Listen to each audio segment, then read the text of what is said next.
les quería dar en primer lugar las buenas noches y pedirles de favor que lo relativo a los delitos electorales me hagan el favor ustedes de darles una lectura. Esos pues en realidad no necesitan de mucha explicación y así pues no perdemos tiempo para poder centrarnos en los que sí tengan mayor trascendencia, como los que vamos a empezar a analizar el día de hoy, que serían los delitos contra la administración pública. En este caso, cometidos por particulares y cometidos por funcionarios públicos. Entonces, en primer lugar, estimados compañeros, tengan todos y cada uno de ustedes muy buenas noches. Quiero en primer lugar y al seguir con el desarrollo de la clase, darles la siguiente información. Por razones de compromisos de trabajo, me vi obligado a utilizar parte del tiempo que estaba usando para calificar en la realización de una acción constitucional de amparo y me robó sinceramente mucho tiempo. Ya estaba sobre el tiempo cuando me vinieron a hablar y pues había que hacerlo rápido. Pero eso me llevó a cabo pues el hecho de que no terminara de calificar, sino sería hasta esta semana que termine de hacerlo, primero Dios. Entonces les rogaría su fina atención, su fina comprensión sobre todo.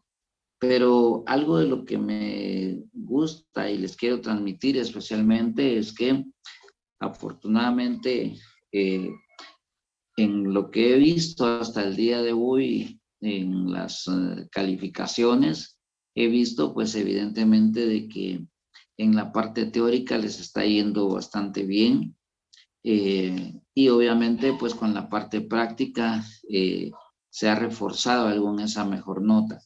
Así es que espero que sigamos así para que en todo caso al finalizar de calificar y subirle sus notas podamos tener obviamente pues un resultado más favorable. Entonces les encargo por favor su comprensión en cuanto a entregarles las notas, si Dios lo permite, para esta semana.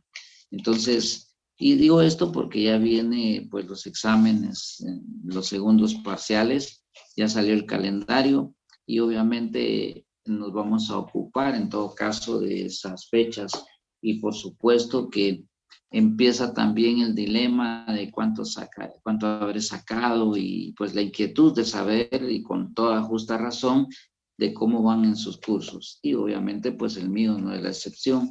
Entonces les hago esta aclaración, pero por favor les suplico su comprensión diciéndoles pues de que gracias a Dios pues las notas hasta este momento calificadas, que ya son la mayor parte, pues nos han arrojado una buena nota en particular. Así es que muchas gracias por la comprensión y paso en todo caso a desarrollar nuestros temas de hoy. Como les dije, hoy vamos a trabajar sobre los delitos contra la administración pública. En ese orden de ideas es interesante entonces, en primer lugar, establecer qué es lo que verdaderamente el Estado está abordando cuando habla de esta clase de delitos. En particular, es importante entonces entender de que cuando hablamos de la administración pública, estamos hablando de toda actividad administrativa de los órganos del Estado en todas sus escalas o jerarquías. Esto implica entonces del funcionamiento del Estado como tal.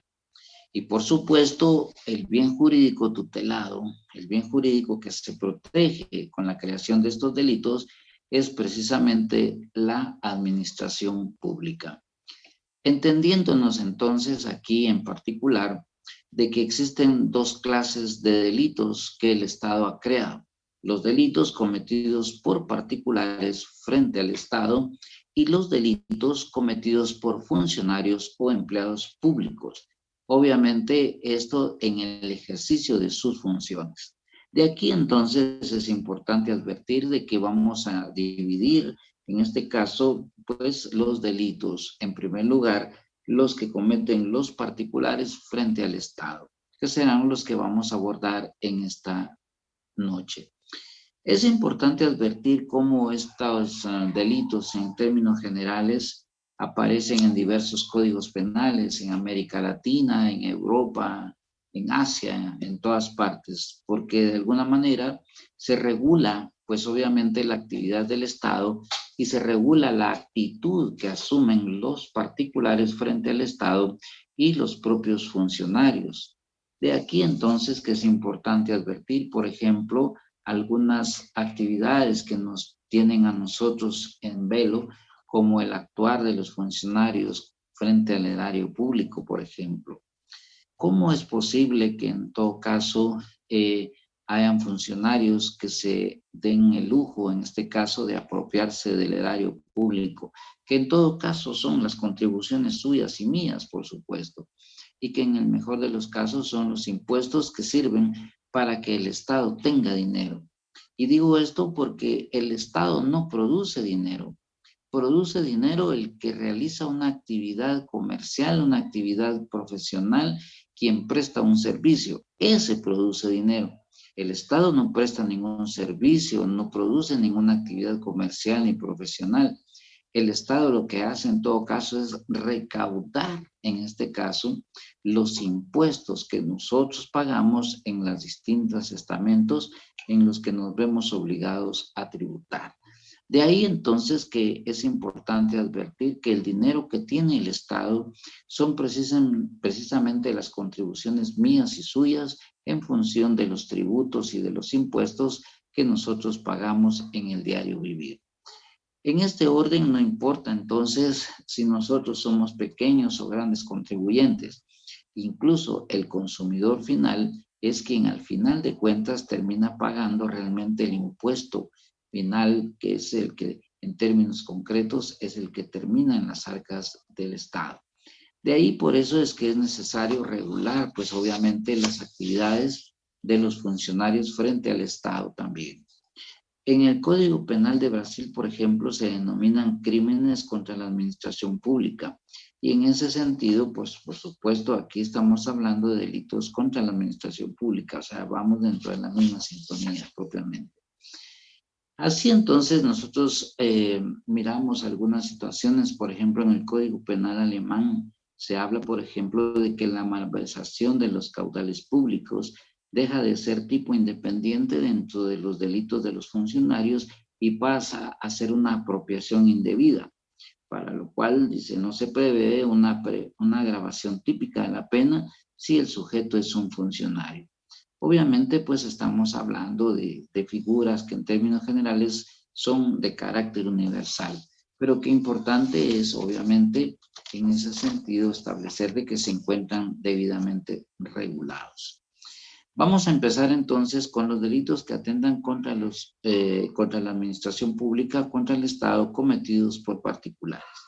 En ese orden vamos a encontrarnos, y les pido que se ubiquen, en el artículo 408 de nuestro Código Penal. De ahí aparece la figura del atentado, que en términos concretos se materializa así. Primero, quienes sin alzarse públicamente emplean violencia para alguno de los fines señalados en los delitos de rebelión o sedición. En ese orden, entonces, es importante advertir que aquí aparece un supuesto muy interesante, que es precisamente el hecho de que debe aparecer primero la figura de la rebelión y, por supuesto, debe aparecer también la figura de la sedición. Recordémonos cuando hay rebelión. El delito, dice, rebelión se comete quienes se alzaren en armas con el objeto de promover guerra civil o para deponer al gobierno constitucional, para abolir o cambiar la constitución de la República, para variar o suspender en todo o en parte el régimen constitucional. Entonces, cuando estamos hablando en este caso de este tipo de delitos, por supuesto que la idea es entonces establecer cuándo se puede cometer, en este caso, un atentado.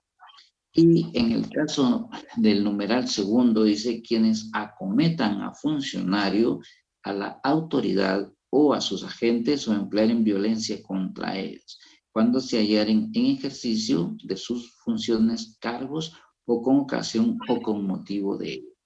En este caso, por ejemplo, podemos hablar bien claramente del hecho, por ejemplo, cuando un funcionario, en este caso un juez, por ejemplo, llega con una orden judicial, por ejemplo, y es en ese sentido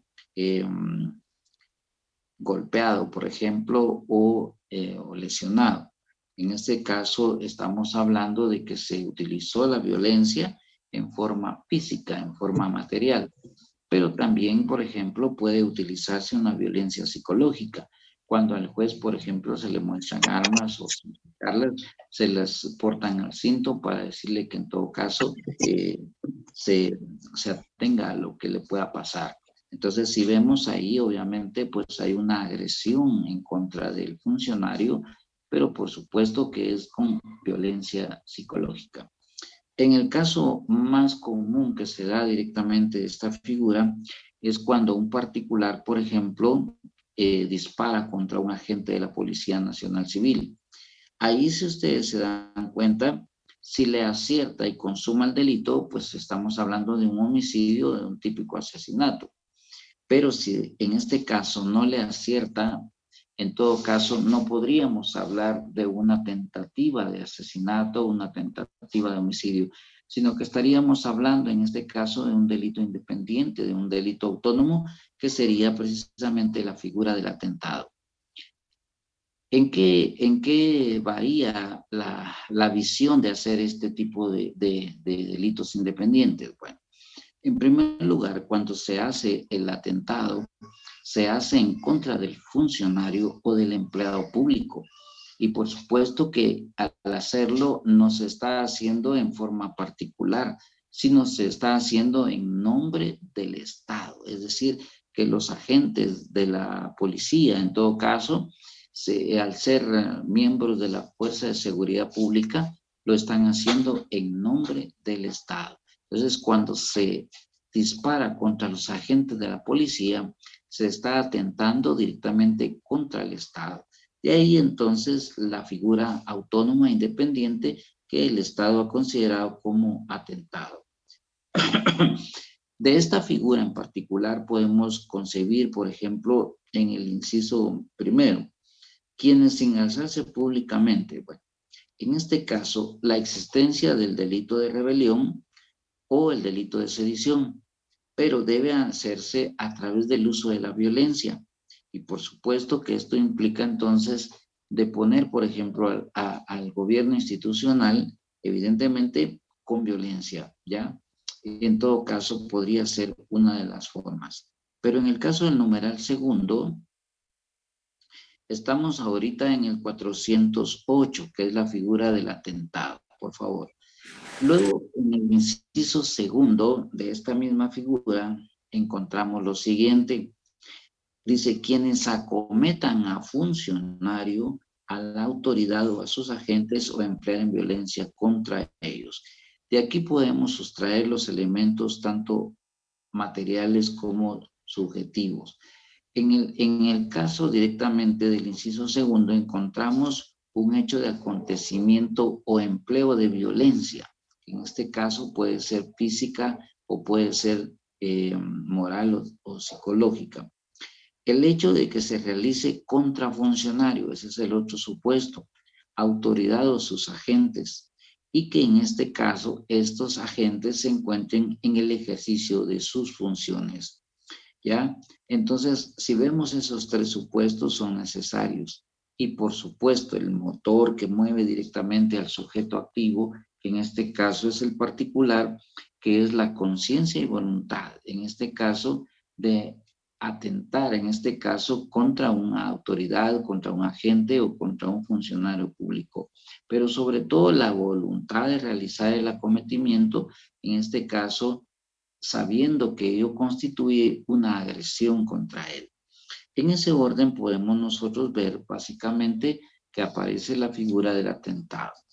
Y claro, esta figura tiene su agravante en el artículo 410, que son precisamente si el hecho fuere cometido a mano armada, si el hecho fuere cometido por 3 o más personas, si el autor del hecho fuere funcionario, autoridad o agente de la misma. Si a consecuencia de la acción la autoridad hubiera accedido a las exigencias de los agresores y si se pusiera en manos en el funcionario, autoridad o agente de ella. Es decir, ya un acto de tocamiento, un acto de agresión directo en contra de su humanidad. Aquí encontramos entonces la figura del atentado. Interesante es también ver cómo aparece la figura, en este caso, de la resistencia. Si se dan cuenta ustedes en el artículo 409, habla y dice, quien se opusiere a la ejecución de un acto legal de funcionario o de la autoridad o sus agentes mediante violencia. El típico caso de esta figura en términos concretos es precisamente la actitud que asume un particular frente a un agente de Policía Nacional que está haciendo efectiva una orden de aprehensión.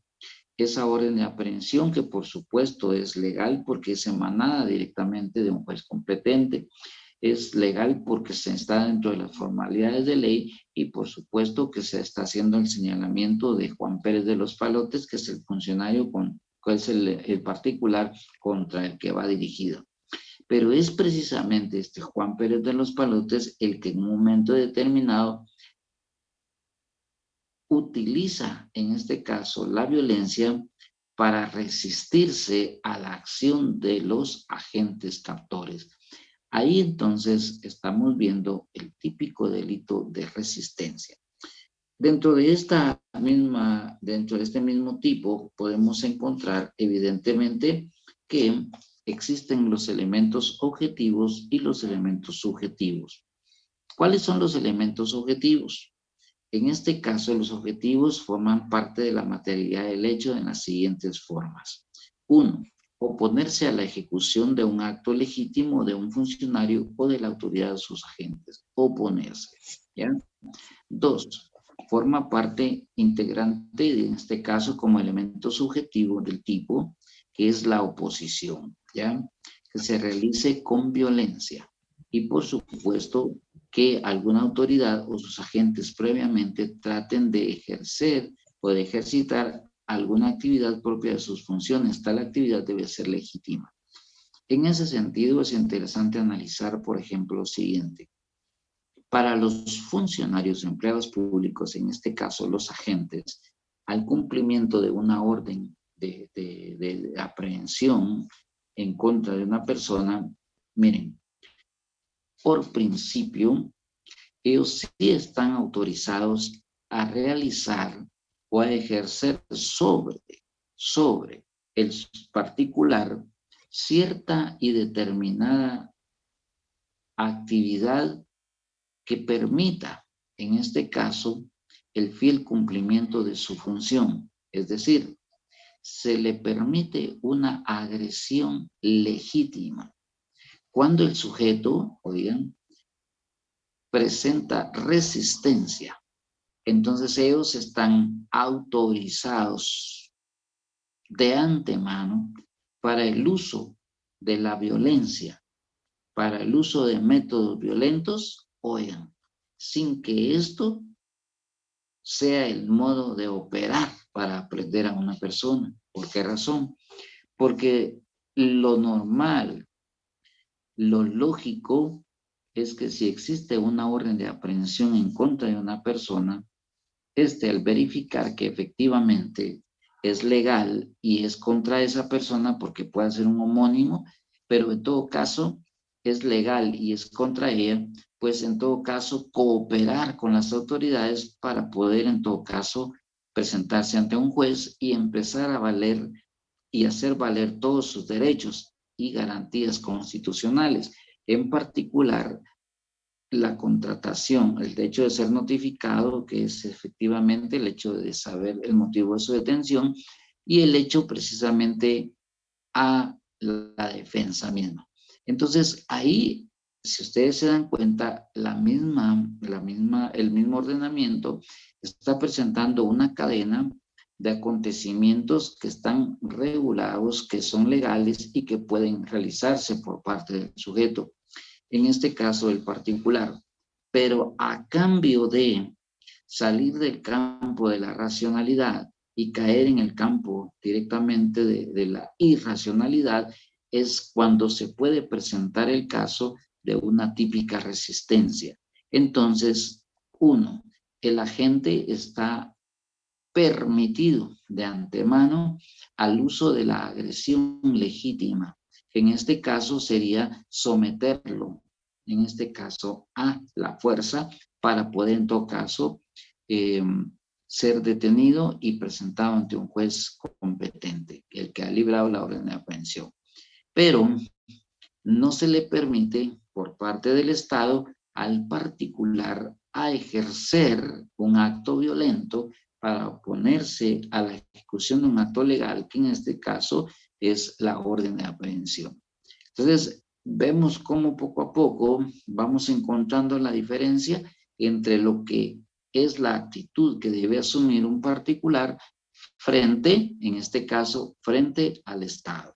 Y por supuesto, ya vamos a ver el abuso de poder que se da, porque por eso es que la agresión que utilizan los agentes es legítima.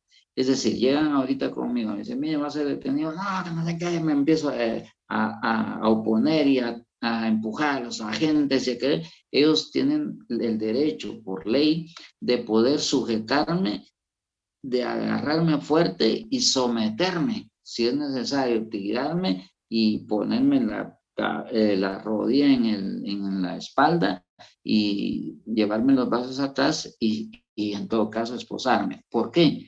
Porque yo estoy presentando resistencia. O sea, los agentes, obviamente, con sus excepciones, y por eso es que ahí viene la otra parte de la responsabilidad cuando se trata de los propios funcionarios. Si los agentes de entradita vienen y me tiran al suelo y me empiezan a patear o alguna cosa, ahí entonces sí existe el abuso de poder, que eso es obviamente también contemplado dentro de esta gama de delitos, pero como responsabilidad de funcionarios o empleados públicos.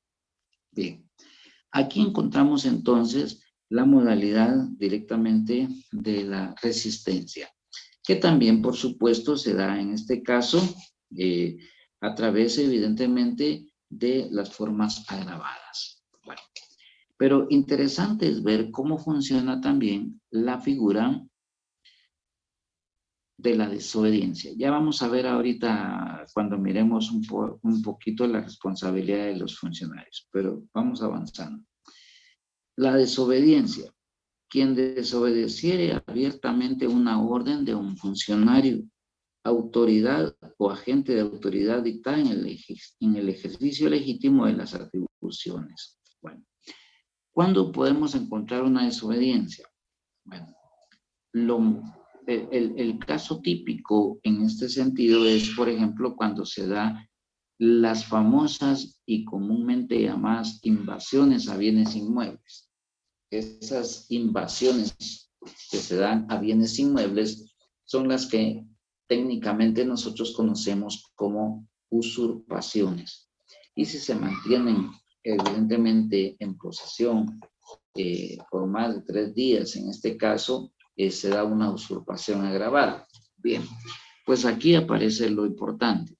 Si el propietario de ese bien inmueble, al enterarse de que efectivamente se han usurpado ese bien inmueble, se presenta ante un juez, en este caso un juez de paz, para demostrar la legítima propiedad directamente de ese bien inmueble. El juez, pues obviamente al examinar la escritura pública debidamente registrada, en donde efectivamente el registro, que es una institución del Estado, que sirve precisamente para garantizar y dar certeza jurídica, en este caso, a los actos que se someten a conocimiento de los notarios, viene y en este caso, a través de la figura del contrato de compra-venta, pues se determinó de que el señor fulano, el señor Juan Pérez de los Palotes compró en determinada fecha a fulano de tal, pues el bien inmueble identificado con la finca tal, folio tal y libro tal, el cual por supuesto está invadido en ese momento o bien usurpado. Entonces, ¿qué es lo que pasa? El juez de paz determina que efectivamente es propiedad privada. Y esto implica entonces atender a una garantía constitucional, la propiedad privada. En ese orden, entonces, emite ya plenamente con las pruebas y plenamente convencido de que efectivamente ha existido en ese sentido una usurpación, entonces, y que especialmente se ha vulnerado una garantía constitucional que es el derecho a la propiedad privada. Entonces emiten obviamente un decreto que en este caso es una orden de desalojo para todos esos invasores. Esa orden de desalojo, pues obviamente es para que dejen otra vez el inmueble vacío y que por supuesto se haga en este caso y se entregue a su legítimo propietario. La orden va encaminada precisamente a todos y cada uno de los invasores y se está pidiendo que se desaloje y que se haga en forma pacífica. Por eso es que muchas veces los jueces, en este caso, cuando libran una orden de desalojo, pues evidentemente ellos personalmente se presentan, en este caso, ante la comunidad que está invadiendo y les hace ver, por ejemplo, a sus dirigentes, pues que están cometiendo una ilicitud y que al demostrarse que es propiedad privada, pues lo que les queda directamente es desalojarlos y que por supuesto les dan, en este caso, el auxilio especialmente de seguridad de la fuerza pública e incluso se hacen acompañar muchas veces de la Procuraduría de Derechos Humanos para que se respeten sus garantías, en este caso físicas o de vida. Y por supuesto se les conmina para que en este caso abandonen el inmueble. Hasta ahí estamos hablando de una actividad judicial, de una actividad que está ejerciendo un funcionario, en este caso del Poder Judicial, y que por supuesto ha sido dictada en el ejercicio de sus funciones. El delito se materializa cuando los sujetos, en este caso, reciben la orden y efectivamente hacen caso omiso y desobedecen abiertamente la orden judicial.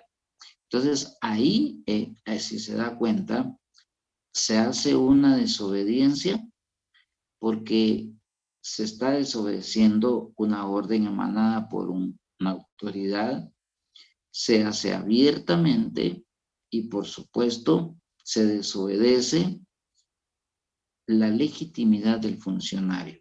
En este caso, es preciso, pues, entender de que no se trata de una orden del señor de la tienda de la esquina, que no se trata directamente de una orden antojadiza, sino que es precisamente de un funcionario en el legítimo ejercicio y dentro de la legalidad que corresponde, porque ese es el ordenamiento jurídico el que ha establecido el camino para poder en todo caso proteger la propiedad privada. De aquí entonces el delito se materializa porque los sujetos, que en este caso son los invasores, lo que hacen es desobedecer abiertamente esa orden, pese a que está emanada por un funcionario en el ejercicio de sus actividades y por supuesto legítimamente dentro de la ley.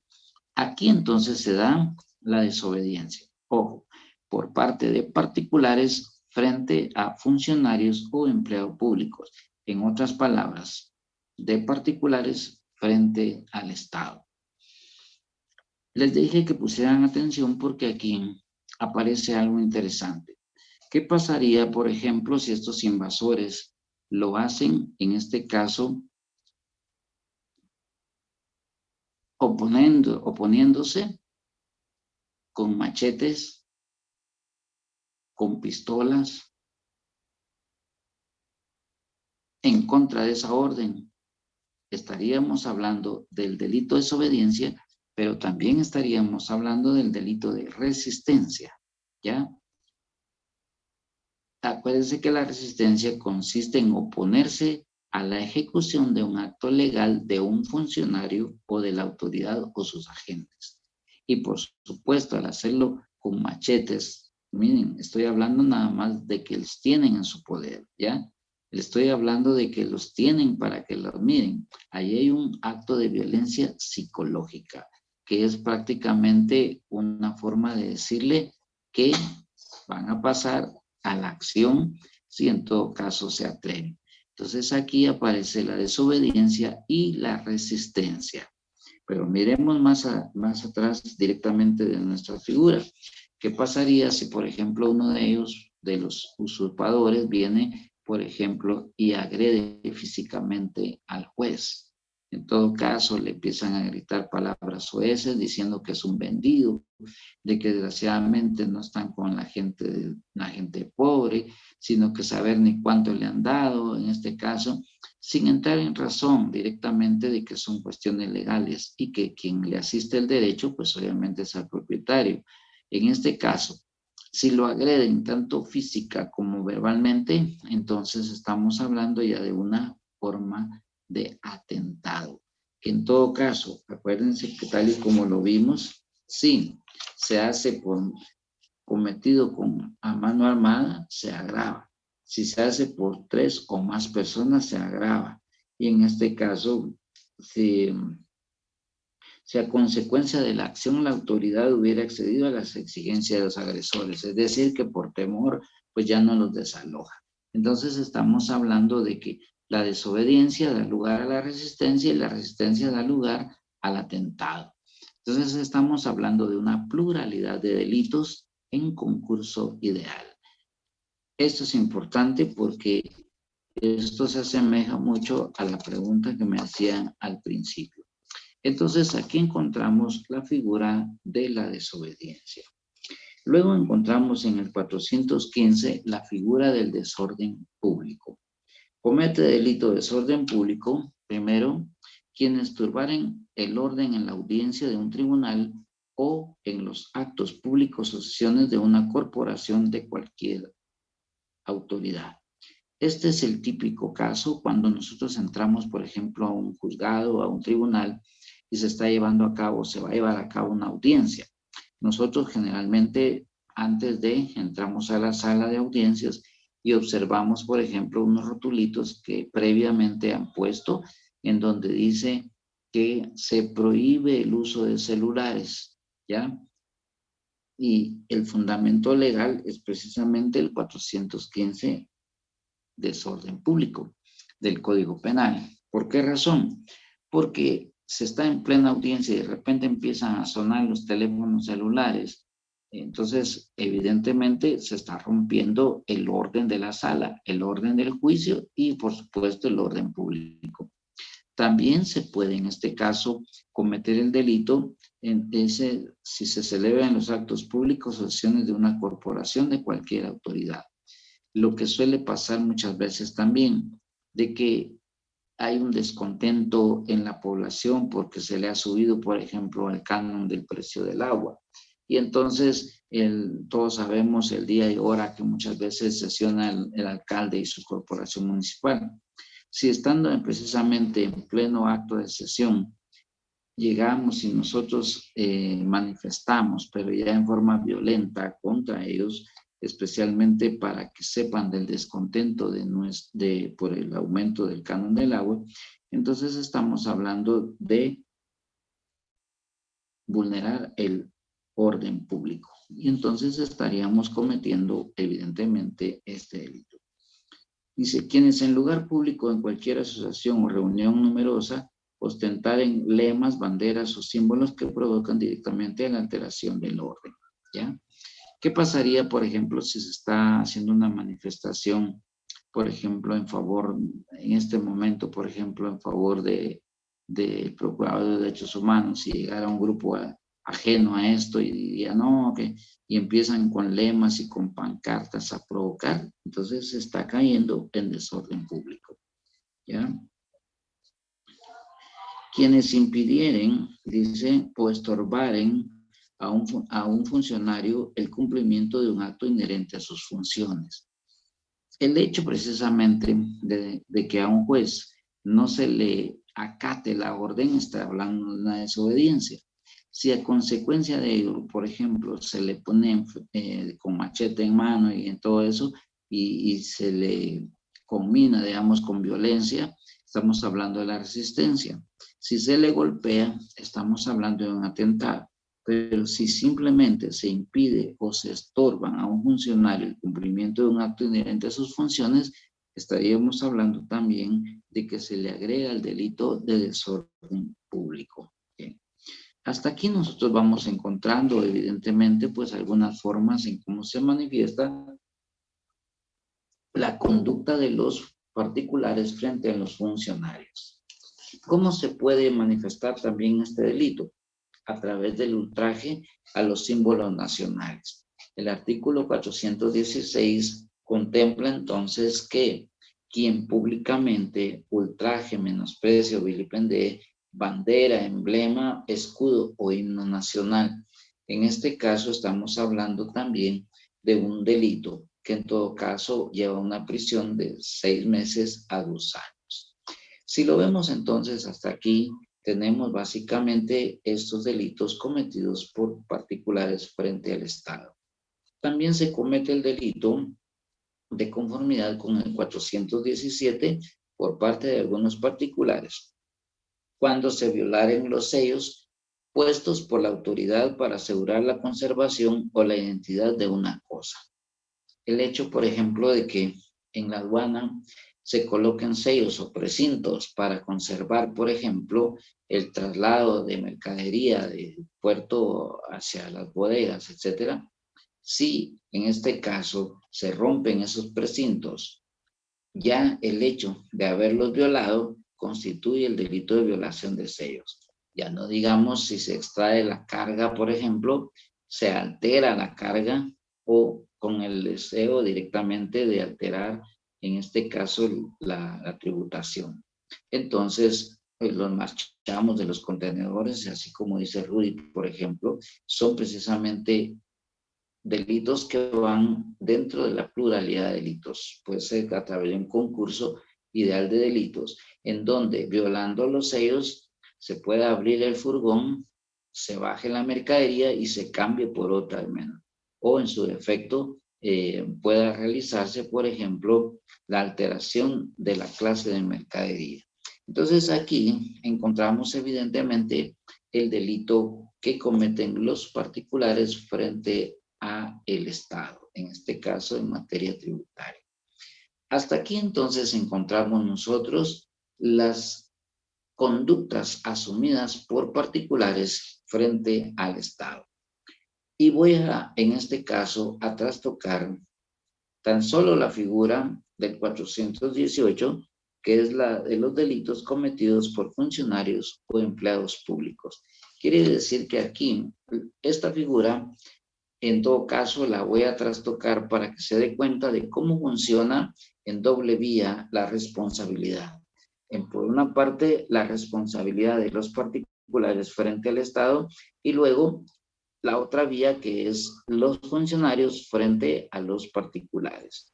Y aquí aparece en primer lugar el artículo 418, que es el abuso de autoridad.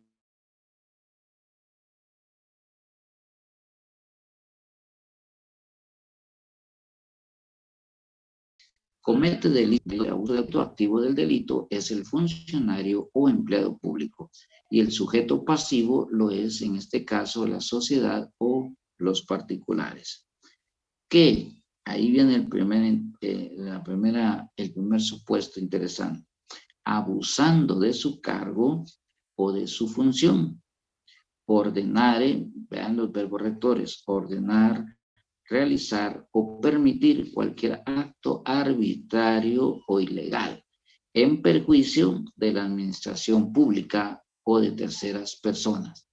Si ustedes se dan cuenta, dice ordenar, realizar o permitir cualquier acto arbitrario o ilegal, dice en este caso en perjuicio de la administración pública. Es decir, los mismos empleados o funcionarios públicos están atentando contra el mismo Estado. Se supone que son la autoridad, los funcionarios o los empleados públicos los que deben velar porque el Estado sea protegido. Y aquí pasa lo contrario, ellos son los que lo están vulnerando. ¿Ya? Dice evidentemente que aquí, dice, el responsable de este delito será sancionado con prisión de 3 a 6 años e inhabilitación especial. Igual sanción se impondrá al funcionario o empleado público que usare premios ilegítimos o innecesarios. Bien, el típico ejemplo de este abuso de autoridad, creo que lo hemos vivido infinidad de veces, y Y por supuesto lo hemos vivido en carne propia infinidad de ciudadanos. Cuando por X o Y razón un agente de la policía, por lo generalmente siempre andan en compañía de dos, pero no digamos si son más, cuando le hacen el alto a un ciudadano,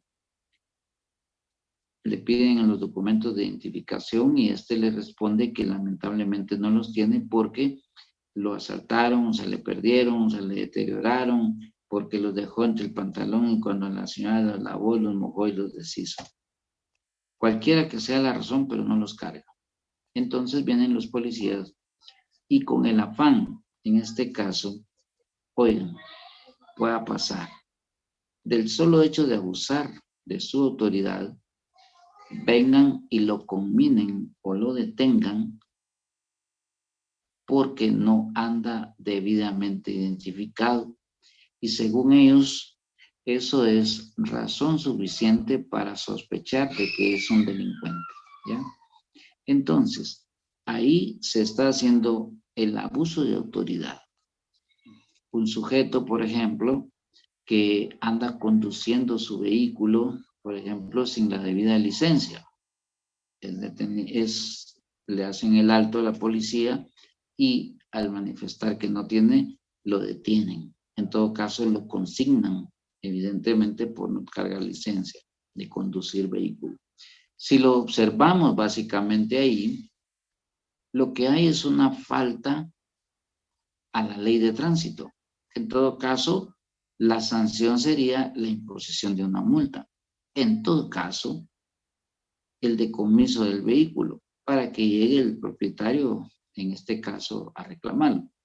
Lo lamentable y el abuso consistiría en que estos agentes, pues evidentemente vengan y lo consignen, en este caso por no portar la respectiva licencia. Entonces, venga, por ejemplo, y se le, bueno, ya no digamos si en todo caso es porque le piden dinero. Y si este viene y dice, mire, yo, bueno, estudiante de Derecho, ¿eh? Dice, mire, señor, yo sé que no cargar licencia es una falta a la ley de tránsito, lo cual me hace merecedor, evidentemente, pues a una sanción, pero que podrá en todo caso no exceder de 500 quetzales. Y usted me está pidiendo que le dé 3,000 quetzales, pues ni que hubiera matado a alguien, así es que no le voy a dar nada, mejor deme la multa, deme en todo caso la sanción. En este sentido, viene la gente y dice, ah, bueno, como que te la llevas de muy, muy sabedor, bueno, pues entonces te vas a ir consignado. Y entonces lo detienen. Ojo, ahí no se ponga a pelear usted, porque es por demás, no va a salir el policía de su ignorancia, en el peor caso, en el peor de los casos, de su abuso, no va a salir. Entonces, usted simplemente llegue, que lo consignen, y cuando esté en presencia del juez, acuérdese que son 6 horas para estar frente al juez, no más, para los efectos de que él le haga saber el motivo por el cual usted está detenido. Y cuando usted esté frente al juez, le dice efectivamente que fue detenido porque los agentes le hicieron el alto, no cargaba la respectiva licencia de manejar vehículo y que en todo caso le pidieron dinero a cambio de, pero como usted le dijo que no, era mejor que le dieran la multa porque le salía más barato pagar los 500 a pagar los 3,000 quetzales que le estaban pidiendo, en todo caso usted se resistió. Entonces, simple y sencillamente, usted en ese momento plantea una exhibición personal por la detención ilegal, porque lo están deteniendo por una conducta que no está previamente determinada como delito o como falta, según el Código Penal. En todo caso, nadie puede ser penado, nadie puede ser detenido por un delito, por una falta que no esté previamente determinada en la ley, el principio de legalidad. En ese orden, entonces, el juez tendría perfectamente bien que escuchar su declaración, plantear la exhibición personal y demostrar que está detenido por algo que no está tipificado en la ley penal como delito o como falta. Y por supuesto, el juez inmediatamente tendría que resolver y en todo caso declararlo libre.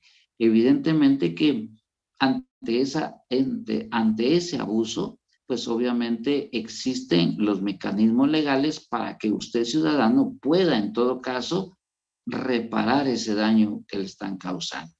Ante esa circunstancia, entonces, estimados amigos, lo que les quiero ilustrar con este único ejemplo, este único caso, este único tipo que estamos viendo ahorita, es que existe en doble vía, lo repito una vez más, responsabilidad frente al Estado, tanto por nosotros los particulares frente al Estado, como de los funcionarios frente al Estado.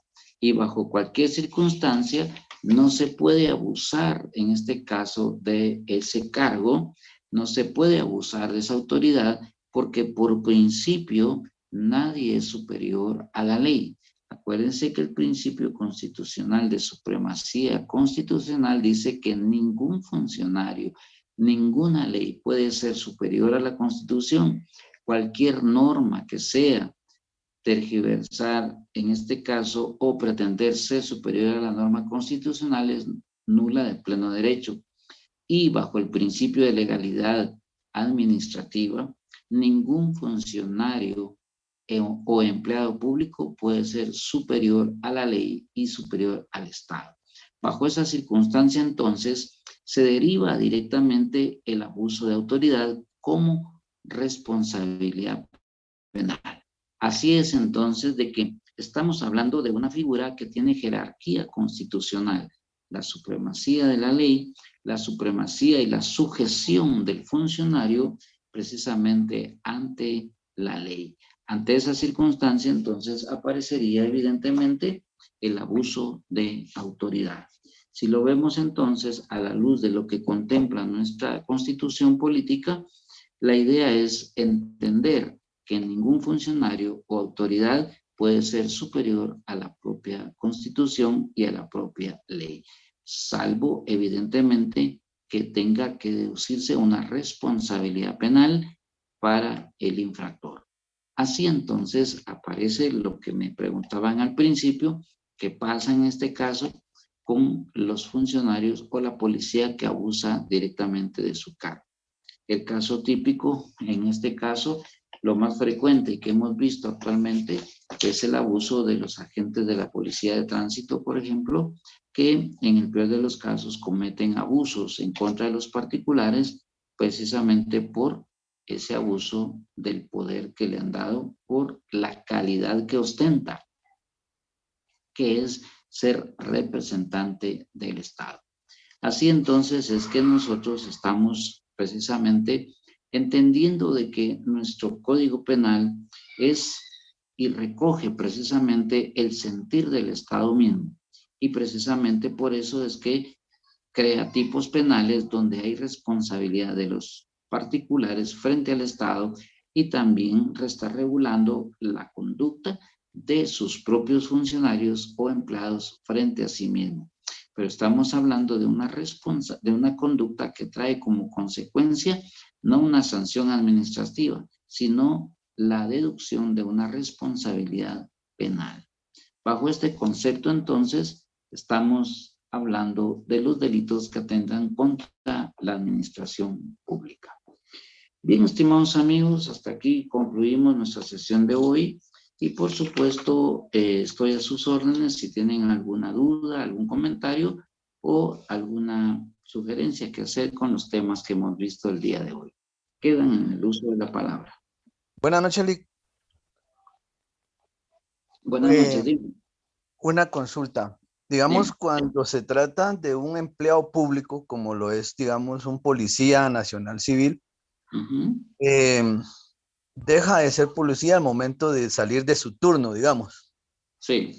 Pero cuando es un funcionario público, dígase un juez, deja de ser juez cuando sale, digamos, de su horario de trabajo o sigue teniendo la misma autoridad por si alguien, digamos, lo amedrenta cuando no está digamos, en sus funciones, sino que está, digamos, no en su trabajo, pero por ser un funcionario, eso no cambia, digamos, que uno sería por amedrentar a alguien.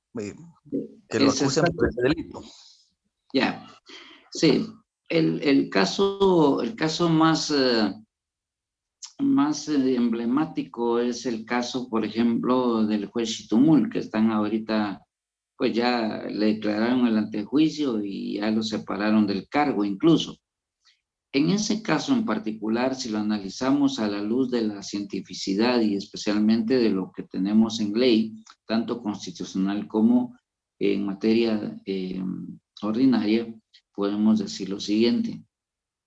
Hasta donde yo sé, porque no he visto el expediente, pero lo que se conoce en la prensa es que un hijo de él iba conduciendo bajo efectos de licor y de pronto la policía de tránsito lo detiene y en todo caso, pues el hijo les dice, les increpa de que no saben con quién se está metiendo, que es hijo de un juez muy influyente, etcétera.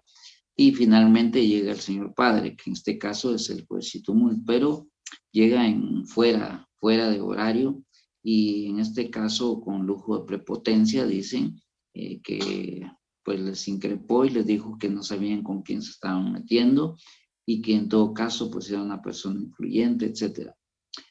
El caso en todo sentido, si ustedes se dan cuenta, se tipificó precisamente inicialmente por un abuso de autoridad, porque en el entendido de que él no se encontraba en sus funciones, o sea, ejerciendo la judicatura, sino fue en horas de la madrugada, y especialmente porque se extralimitó de sus funciones al querer, en este caso, pues querer eh, quitar, digamos, una falta que su hijo había cometido y que en todo caso le trajo como consecuencia que le tipificaran el abuso de autoridad, el tráfico de influencias y que en todo caso lo separaran de su cargo. Si ustedes se dan cuenta, entonces el abuso de autoridad se puede dar en todos los ámbitos y por supuesto se puede dar, digamos, en todas las circunstancias y en este caso que les ilustro, pues ese es el resultado. Amén de los problemas de orden político que pudieron haber llevado a que la Corte en un momento determinado pues declarara con lugar el antejuicio. Si por razones ideológicas les interesaba quitarlo del cargo y quitárselos del camino, pues se lo sirvieron en bandeja. El mismo, si es que pasó así, el mismo sirvió en bandeja, pues para que en todo caso le declararan el abuso de autoridad. Entonces, la respuesta está ahí, ¿verdad? En este caso en particular. Licenciado, buenas noches. Una pregunta. Buenas noches. En relación que un funcionario público cometiere un homicidio culposo, ¿goza siempre del antejuicio o se necesita o se puede ligar de una vez a proceso? Depende de la categoría de funcionario que tenga. Depende de la categoría de funcionario. Acuérdense que no todos tienen la misma categoría y como consecuencia caen en la figura del empleado público. Entonces, el funcionario normalmente es aquel que es prácticamente de alta jerarquía. Y hay que ver, porque en este caso hay directores que no necesariamente tienen derecho ante juicio, pero sí hay otros que por la jerarquía del cargo les da el derecho ante juicio. Por ejemplo, el secretario general de la presidencia, él es un funcionario público de alta jerarquía y goza de antejuicio. Los jueces, por ejemplo, de paz, de primera instancia, de sentencia, gozan de derecho ante juicio. Entonces, pero un secretario de juzgado, por ejemplo, aunque sea de primera instancia, de sentencia, no tiene derecho ante juicio. Entonces, hay que ver la categoría del funcionario para saber si goza de antejuicio. Si goza de antejuicio, pues obviamente tendrá que hacer una investigación y finalmente deducirse si puede existir, en todo caso, indicios racionales para considerar que puede ser sometido, en este caso, a un juicio normal, ¿verdad? Ahora, si es un funcionario que no tiene mayor jerarquía, obviamente, pues puede ser encartado y procesado inmediatamente, ¿verdad? Buenas noches, Lick. Buenas noches. Gusto saludarle. Igualmente. Mi pregunta de lo que explicó anteriormente en cuanto a un arresto ilegal, entonces automáticamente hay que poner una exhibición personal, Así es. pero Así con es. esa exhibición personal interpuesta en primera audiencia, después de estar 24 horas encarcelado, automáticamente, según usted nos explica, el juez tendría que dar libertad inmediata o hay todavía otra audiencia para descargo de la demanda Bien. o de la denuncia interpuesta por los policías en el informe que le entregan al juez. Bien. Le voy a comentar por experiencia propia. En el ejercicio de la abogacía generalmente pasa lo siguiente. Una persona X, por ejemplo, es detenida porque no portaba documentos de identificación y la policía pues aprovecha eso para sobornarlo, para decirle que les dé dinero, que es el otro. Si la persona finalmente no tiene dinero o no tiene la voluntad de hacerlo y se para en su posición de que no está cometiendo ningún delito, en todo caso la policía en el abuso de su cargo viene y lo consigna, por ejemplo, pues porque no cargaba documentos de identificación y entonces lo lleva detenido. Lo peor, bueno, en ese caso, claro, la ley le asiste a la persona que pueda hacer una llamada telefónica y lo más inmediato será comunicarse con su abogado o con un familiar. Si fuera la oportunidad de poder comunicarse con un juez, sería de plantear la exhibición personal ahí en forma oral, sin ningún tecnicismo, más que decir, mire, señor juez, estoy detenido ilegalmente porque no tengo documentos de identificación. Esa es la razón por la que me tienen y planteo una exhibición personal para que usted verifique el extremo que le estoy dando.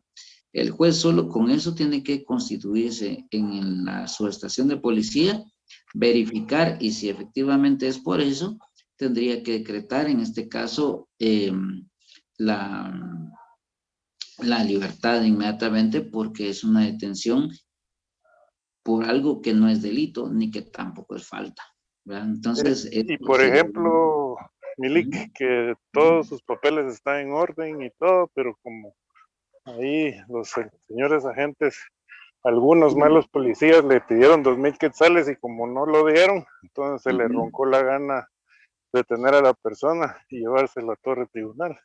Sí, entonces ahí el tema es uno muy sencillo. El abuso de autoridad que se manifiesta en estos casos es bastante complicado en el sentido de que ellos lo que hacen es que, por ejemplo, imagínense que a este que mató, por ejemplo, a la pobre señorita del banco, que salió corriendo, pues el policía se le ocurre decir, es que también este es cómplice porque lo estaba esperando, aunque usted no lo conozca. Ya dice que usted y la muchacha y el que disparó son miembros de una banda. Entonces, obviamente, pues ahí ya no es tan fácil con llegar y decir, mire, presente una exhibición personal, porque al final de cuentas sí existe, digamos, ya una incriminación más delicada y por supuesto que ya implicará una investigación más profunda. O sea, es un poquito difícil ya ver en este caso el abuso de autoridad porque se esconde fácilmente. Desde el punto de vista de mi práctica como abogado, los policías generalmente lo que hacen es que hacen un trasfondo, digamos, en cuanto a increparle o incriminarlo de un delito mayor.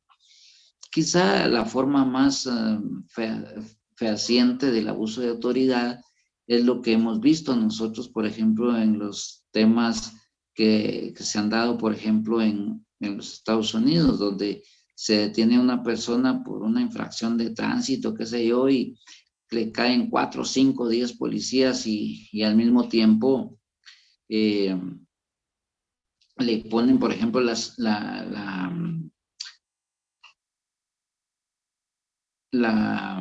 la rodilla en el pecho y lo sofocan y finalmente lo matan. Los casos que hemos visto, ¿ya? Los casos que hemos visto, ese es un típico abuso policial, ¿ya? En todo caso, ese sí es comprobable bajo el concepto de abuso de autoridad, ¿ya?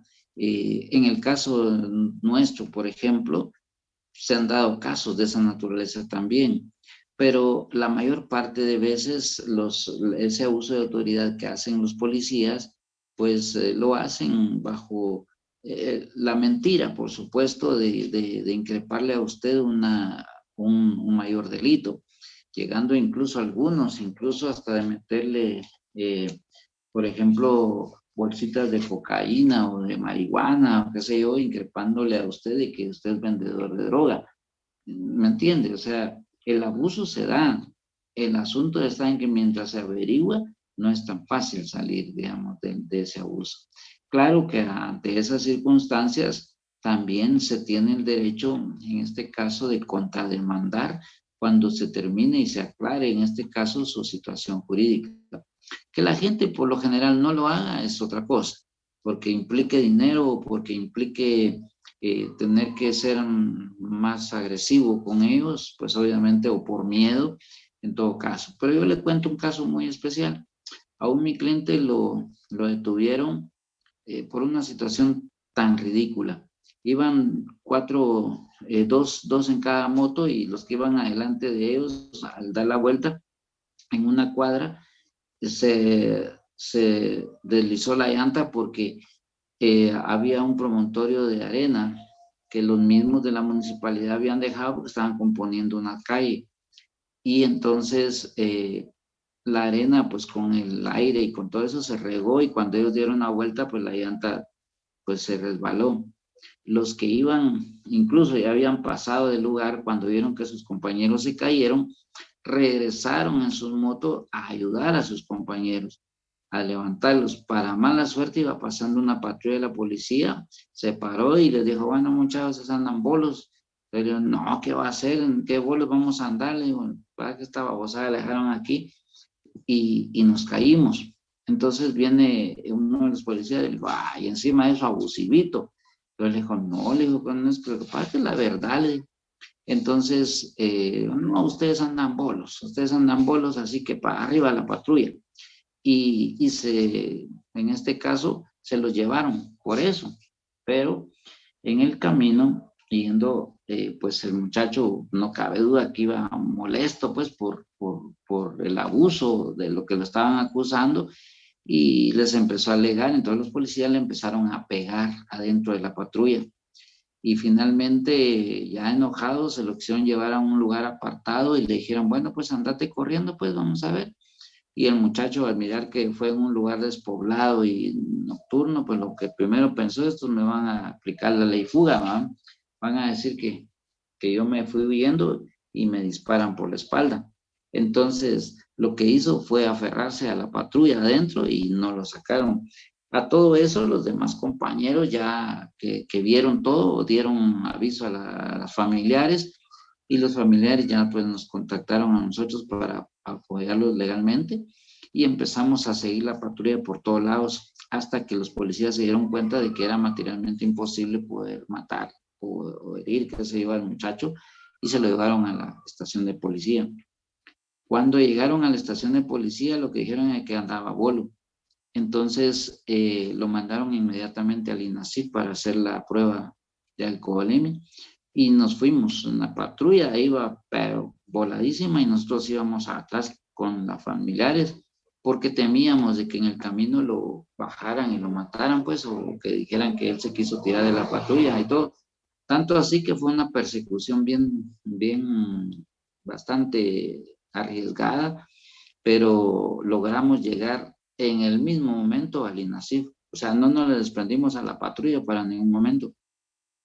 Cuando llegaron en su carrera que llevaban los policías por perjudicarlo, lo entraron rapidito ahí a Gerona, y la patrulla que estaba afuera, como llevaba a otra persona que era de sexo femenino, la fueron a dejar a una cárcel de mujeres, y se fueron los policías, que sí se dieron cuenta de que en este momento no le habían quitado a las esposas, y tener a los detenidos con esposas adentro del edificio de Gerona, pues como ahí está el INASIF, es una falta administrativa contra ellos, ¿ya? Entonces lo sacaron, ¿por qué lo llevan para afuera? Es que no lo podemos llevar así esposado. Y empezaron a llamar y a llamar y a llamar a los otros para que llegaran. Entonces yo me di cuenta de que eso, ellos habían prácticamente tenido esa responsabilidad. Entonces les dije que no lo sacábamos, y prácticamente no dejamos que lo sacaran del edificio. Y finalmente yo llamé al 110 y pedí que me mandaran a un inspector de la Oficina de Responsabilidad Profesional de la PNC para que constataran de que ellos los tenían detenidos adentro de Gerona con las esposas puestas, lo cual era prohibido. Llegaron los de la ORP y entonces, mientras va suplicando, mire, que háganos el favor, que nos van a sancionar, que no sé qué. Entonces le dije, eso es producto de su abuso de autoridad, entonces páguenlo así. Y llegaron los de la ORP y efectivamente constataron de que estaban adentro de Gerona con esposados, y por supuesto les iniciaron el proceso disciplinario correspondiente. Después va a rogarnos que por favor, que no sé qué. Le digo, ustedes cuando quisieron matar al muchacho allá, le digo, no anduvieron con favores, así que el abuso de autoridad que ustedes cometieron desde el principio tiene su sanción. Y logramos, obviamente, pues, que la ORP lo sancionara internamente, y al mismo tiempo que quedara certificado del abuso de autoridad que ellos estaban ejerciendo, porque al final de cuentas, cuando le hicieron la prueba de alcoholemia, pues no le encontraron ningún grado de alcohol al muchacho porque no estaba tomado. Entonces se demostró pues claramente de que había un abuso de autoridad que ellos habían cometido desde el principio. Entonces son cuestiones muy especiales que se dan pues, y que también en este caso se puede demostrar, ¿verdad? En el peor de los casos, muchas veces quedarse callado es lo peor, ¿verdad? Licenciado, buena noche. Buenas noches, díganme. Licenciado, me nace una duda. Ahorita prácticamente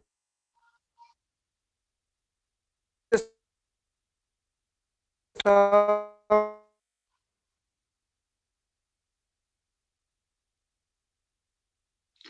Fíjese que lamentablemente no se le escucha nada, entrecortado, y ahorita se fue la voz de una vez. No sé si puede retomarla. tocando en esos abusos, no siendo empleados públicos.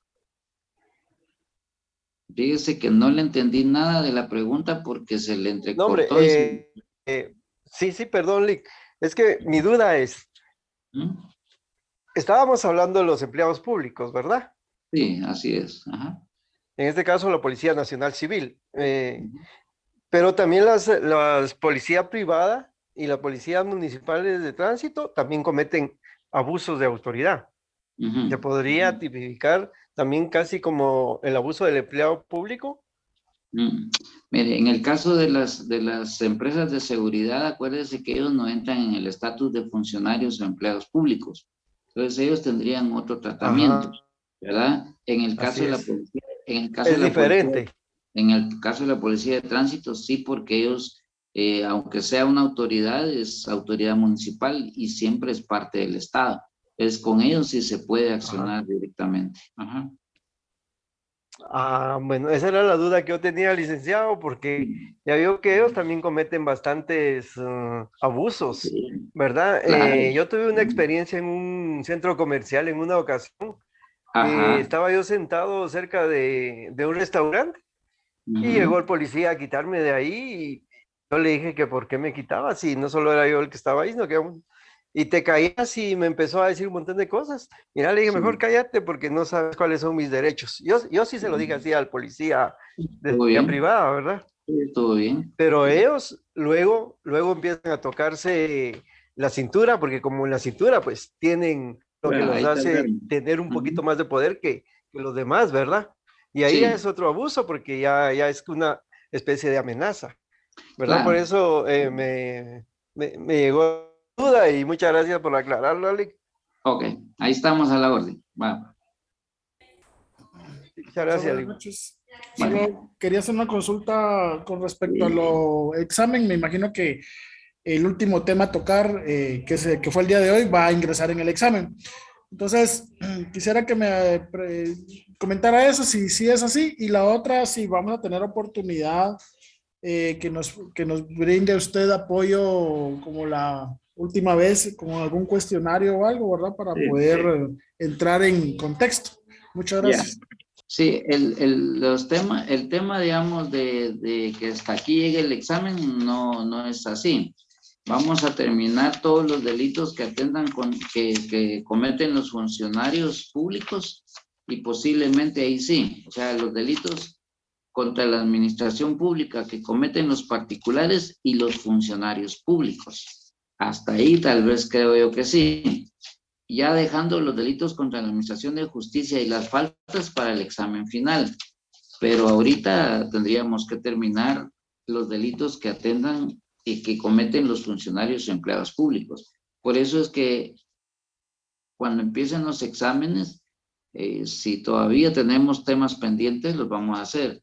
Ustedes, si no tengo mal, creo que empiezan los exámenes, los segundos parciales la otra semana, ¿no? El viernes, licenciado. Va. Este viernes, licenciado. Entonces, el día jueves nosotros tenemos clase normal, ¿ya? ¿Por qué? Porque vamos a terminar los delitos los que cometen los propios empleados o funcionarios públicos. Con eso creo yo que tendríamos cubierto ya para el segundo parcial, desde donde terminó el primero hasta donde estaríamos terminando nosotros. En este caso sería prácticamente eso, dejando los delitos contra la administración de justicia y las faltas para el examen final. Pero sí nos falta todavía contenido donde se hagan los delitos que cometen los funcionarios. Obviamente, pues aquí hay temas bien interesantes, hay unos que pues los vamos a trastocar, pero hay otros que sí, porque son parte importante. Imagínense que hablemos del cohecho, que hablemos directamente de los delitos, especialmente que se tengan que realizar directamente por funcional, el fraude, por ejemplo, que tengamos que ver todos esos delitos, esos son importantes. Entonces, la malversación, todos esos delitos en particular, pues sí los tenemos que tocar. Entonces, primero Dios, en la próxima clase, si logramos cubrir eso, pues definitivamente hasta ahí llegaríamos. Y si no, tendríamos una próxima para poder en todo caso cubrir el contenido. ¿Ya? Y por supuesto Licenciado, disculpe. sí, Dos y por preguntas. supuesto que vamos a hacer laboratorio también, pues para que se ayuden un poco también. Sí, díganme. Esa era una, si iba a hacer algún laboratorio de repaso. Y la Sí, segunda, ¿qué significa la palabra vilipendiar? Ah, ya. Sí, el vilipendiar es como dañar, ¿va? Podría ser. Bueno, gracias. Ujú. Bueno, ¿alguna otra pregunta más, compañeros? Bien. Si no tienen ninguna pregunta, alguna duda o alguna intervención más, pues estimados compañeros, cuando son las 8:32, damos por finalizada nuestra sesión de trabajo para el día de hoy, invitándolos para que el próximo día de clase, el día jueves, pues nos sintonicemos nuevamente y podamos seguir avanzando con los delitos que nos competen para este segundo parcial.